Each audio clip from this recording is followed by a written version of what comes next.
A pregnant woman is shot by terrorists. Angela Merkel throws Israel under the bus. Australia is set to recognize Jerusalem, and Israel finds more terrorist tunnels in the north. Hi, I'm Ron Cantor, and this is your Israel Connection. Right now, a baby is fighting for his life. His mother was shot while he was still in the womb. This was the other night in a West Bank city as several Israelis came together to light a candle for the last night of Hanukkah. Fortunately, most of the people had gone home when terrorists drove by and began shooting out the window of a car. 7 people were injured, including this pregnant woman, and her little boy had to be delivered in a C-section, and now he is in critical condition, and we still don't know what's going to happen. The mother, she was in critical condition as well, but it looks like she is going to make it. Just yesterday, they woke her up, and her husband, for the first time, who was also injured, was able to see her. They were able to hold hands. He was able to speak words of encouragement to her. She still does not know that she has given birth. She does not know that her baby is fighting for his life.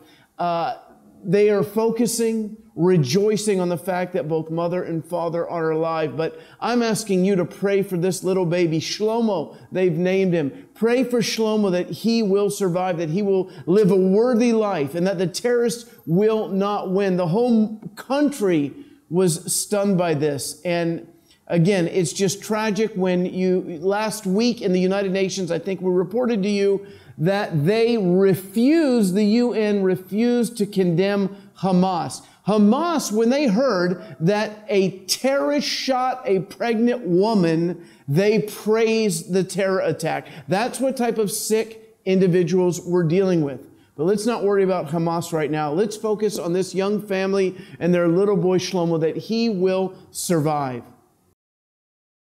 So we just found out that Angela Merkel, do you know who Angela Merkel is? She has been do they call it president in Germany? Premier? She's the head of Germany. And in April, she called up the president of Romania. And she began to put pressure on him because Romania, like many other countries, they want to move their embassy to Jerusalem. They want to recognize Jerusalem for what it is, the capital of Israel. And so the German chancellor, that's what she is. She's the chancellor. She is the chancellor. She called him up and she pressured him not to recognize Jerusalem as the Jewish capital. Now listen, I have been to Germany a lot as a believer. I've been there. I've preached many times. I have many friends there. By the way, most of my friends in Germany are not big fans of Chancellor Merkel. But I just want to say something. I mean, I don't want to say this, but I feel like I have to say this. Germany, Merkel, if there's one leader of one country that really does not get to tell us who our capital is, or rather where our capital is going to be, it is Germany. I don't even want to mention the word that you know I'm thinking of.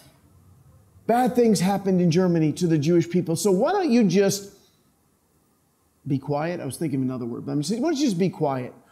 Angela Merkel, you don't get a say on what our capital is going to be, where our capital is going to be. You don't get to pressure anybody. And who do you think you are? Calling up other countries and telling them not to recognize our capital? Angela Merkel, not good.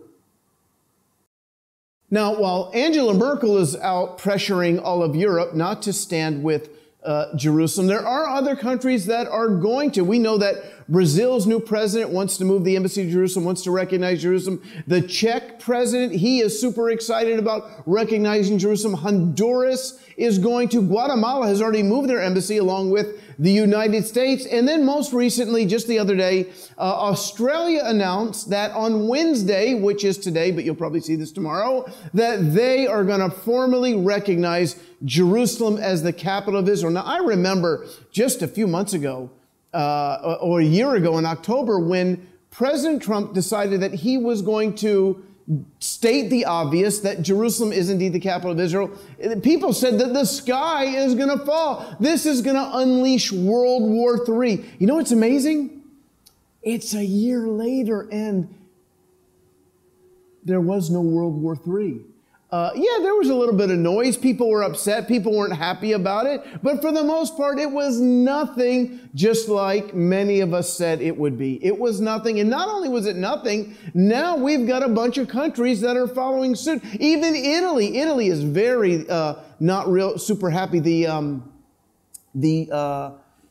I don't know what you call him. I guess the vice prime minister, I know there's another word for it, of Italy is here right now in Israel, and he wants to recognize Jerusalem. They're not real happy with the European Union, not real happy with things like what Angela Merkel is doing, not wanting to recognize Jerusalem. There's a whole lot of countries that in the wake of the United States choosing to recognize Jerusalem, they too want to recognize Jerusalem as the eternal capital of the state of Israel. And we give you applause for that.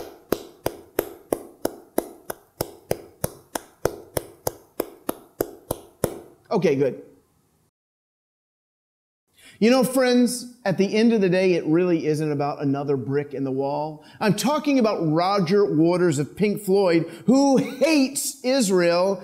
And the reason it's not about another brick in the wall, because there is no wall. Do you know that what we call the security fence is actually a fence, 97% mesh fence? They never show you that on TV. Roger Waters never gets to see that. He thinks it's just this massive wall. That's just 3%. Now, why am I bringing him up? Because there's a tribute band that was going to come to Israel. They play all the hits of Pink Floyd, and they were set to do 3 shows here in Israel. But Roger Waters, who is an anti-Semite, who was once the lead singer for Pink Floyd, has pressured them to cancel, and cancel they did. You know what? Good riddance. I wasn't going to go anyways. But it just really, it's sad to me when somebody, an anti-Semite who is a part of the boycott, divestment, BDS sanctions movement against Israel, Roger Waters is able to pressure bands into not coming. Listen, come to Israel. We are the freest country in the Middle East. I'm sure he wouldn't care. Not that the Muslim nations would let Pink Floyd come and play there. I don't think they would. He wouldn't care if they went to these other nations that are dictatorships, that are oppressive. I remember a few years ago, I was in Jaffa.